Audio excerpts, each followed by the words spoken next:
नमस्कार दोस्तों, मैं अरविंद सर। आप सभी को डिजिटल एजुकेशन में स्वागत है। आज हम झारखंड विशेष पर झारखंड का नामकरण कैसे किया गया इस पर विशेष में फोकस करूँगा। सबसे पहले झारखंड के मैं विभाजन कैसे हुआ, झारखंड का निर्माण कैसे हुआ, उस पर मैं विशेष चर्चा करना चाहता हूँ। जैसे झारखंड एकीकृत बिहार में एक प्रदेश था, एकीकृत बिहार प्रदेश का एक भाग था। बिहार का विभाजन 22 मार्च 1912 ईस्वी को यह बंगाल से कटकर बना।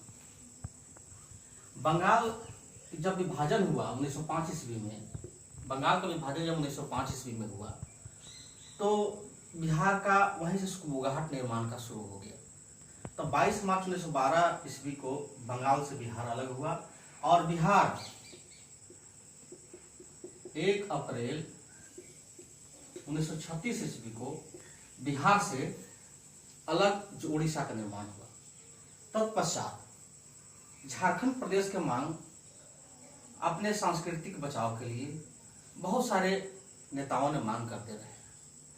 सबसे पहले जब राज्य पुनर्गठन आयोग का गठन, राज्य पुनर्गठन आयोग 1953 ईस्वी में बना। इस 1953 ईस्वी में राज्य निर्माण के लिए गैर आदिवासी, गैर जनजाति नेता राम नारायण सिंह ने झारखंड अलग मांग की। तत्पश्चात बहुत कारण बताकर इस मांग को ठुकरा दिया गया। फिर आदिवासी नेता मरान गोमके, जिसको बोलते हैं उपनाम, जयपाल सिंह मुंडा, उनके नेतृत्व में झारखंड निर्माण का मांग, झारखंड अलग प्रदेश का मांग शुरुआत हो गई। झारखंड प्रदेश के मांग शुरुआत हो गई और झारखंड के उनकी जो सपना था वह 15 नवंबर 2000 ईस्वी को पूरा हुआ। यह 15 नवंबर जो झारखंड प्रदेश का एक दिवस है, महान हम लोग के धरती आबा बिरसा मुंडा के जन्म दिवस पर ये 15 नवंबर 2000 ईस्वी को झारखंड राज्य का निर्माण हुआ। जब झारखंड राज्य का अलग बंटवारा हो गया तब इसके लिए एक लोगो की जरूरत है, पहचान की जरूरत। आखिर इसका पहचान कैसे मिलेगा? तब ये फरवरी 2002 ईस्वी में, फरवरी 2002 ईस्वी में झारखंड लोगो, जिसको हम लोग जानते हैं कि 4J अक्षर है, 4J अक्षर है, इसका झारखंड सरकार द्वारा स्वीकृति मिली फरवरी 2002 ईस्वी में। इस लोगो को देने वाले थे हमारे जो होता है नेशनल इंस्टीट्यूट ऑफ डिजाइनिंग, जो अहमदाबाद से मिलता है, वहां के अमिताभ पांडे जी ने यह लोगो दिए।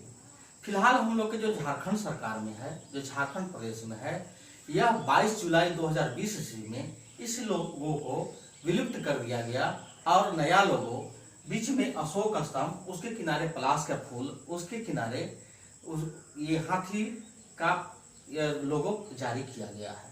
जैसा कि हम लोग जानते हैं कि हमारा झारखंड का राजकीय पुष्प पलाश है, राष्ट्रीय जानवर पशु हम लोग के हाथी है, इस लोगों को दिया गया। अब झारखंड 15 नवंबर 2000 ईस्वी को जब अलग हुआ तो बिहार के 45.80% भूभाग लेकर ये अलग हुआ। यह भूभाग पूरे भारत में 2.42% की भागीदारी देता है। अब हम चलते हैं कि झारखंड प्रदेश का प्राचीन युग में, मध्यकाल युग में किस किस नामों से इसको जाना जाता था। जैसा कि हम लोग जानते हैं कि झारखंड प्रदेश का नाम, अगर हम वेद के दृष्टि से देखेंगे तो वेद हम लोग जानते हैं कि 4 वेद है और उस ऋग्वेद में झारखंड प्रदेश को कीकट प्रदेश कहा जाता है। फिर ऋग्वेद के जो उपवेद है ऐत्रेय ब्राह्मण में, ऐत्रेय ब्राह्मण में झारखंड प्रदेश को पुंड्र या पुंड के नाम से जाना जाता था। अथर्ववेद में झारखंड प्रदेश को किकाटा नाम देशो अनार्ज कहा जाता था। यहाँ के निवासियों को वरात्य कहा जाता था। महाभारत काल में, ये पिछला प्रतियोगिता में पूछा हुआ प्रश्न है, महाभारत में इस प्रदेश को, झारखंड प्रदेश को पुंडरीक या पशुभूमि कहा जाता था।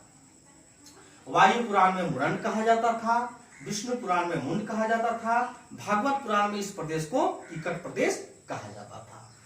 अशोक के जब मौर्य वंश की चर्चा हम करेंगे तो मौर्य वंश में जो अशोक के 13वें शिलालेख में है, इस प्रदेश को अटावी कहा जाता था। उस समय के जो राजनीति पर आधारित जो पुस्तक लिखी हुई है, अर्थशास्त्र के लेखक है चाणक्य, विष्णुगुप्त भी बोला जाता है उनको, उस प्रदेश को, झारखंड प्रदेश को कुकर देश कहा गया है।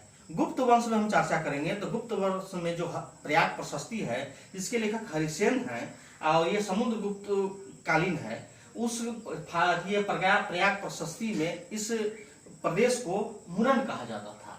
अब जब चंद्रगुप्त द्वितीय के शासन काल में चीनी यात्री आया था फाहयान इस प्रदेश को कुकटलाट के नाम से कहा, कुकटलाम से इस प्रदेश को जाना जाता था। जब हम ये पुष्यवती वंश में चलेंगे, वर्धन वंश में चलेंगे, हर्षवर्धन के शासन काल में जब ह्वेनसांग आया था, इस प्रदेश को किलो ना सुफलाना कहा गया, अर्थात कर्ण स्वर्ण भी इस प्रदेश को कहा गया। राजमहल के क्षेत्र को ये ह्वेनसांग महोदय ने इस प्रदेश को कीचिंग कायला कहा। अब इस प्रदेश को हम चलेंगे, जब मध्यकालीन में चलेंगे तो 13वीं जो सती में, जो ताम्र पत्र में हम देखेंगे, इस प्रदेश का नाम झारखंड मिलता है। लेकिन इसके पहले हम जब मुगल काल में चलते हैं तो इस प्रदेश को कहा जाता था खुखरा या कुकरा कहा जाता था। अब झारखंड प्रदेश के नाम कहाँ कहाँ मिलता है तो 13वीं ताम्र पत्र मिलता है, आईने अकबरी में मिलता है, अकबरनामा मिलता है, तुझ के जहांगीरी में मिलता है, फिर ये तारीख बंगला में मिलता है, तारीख फिरोजशाही में इस प्रदेश का नाम झारखंड मिलता है। अब झारखंड प्रदेश का नाम विभिन्न कालों में विभिन्न तरह के नामों मिलता है।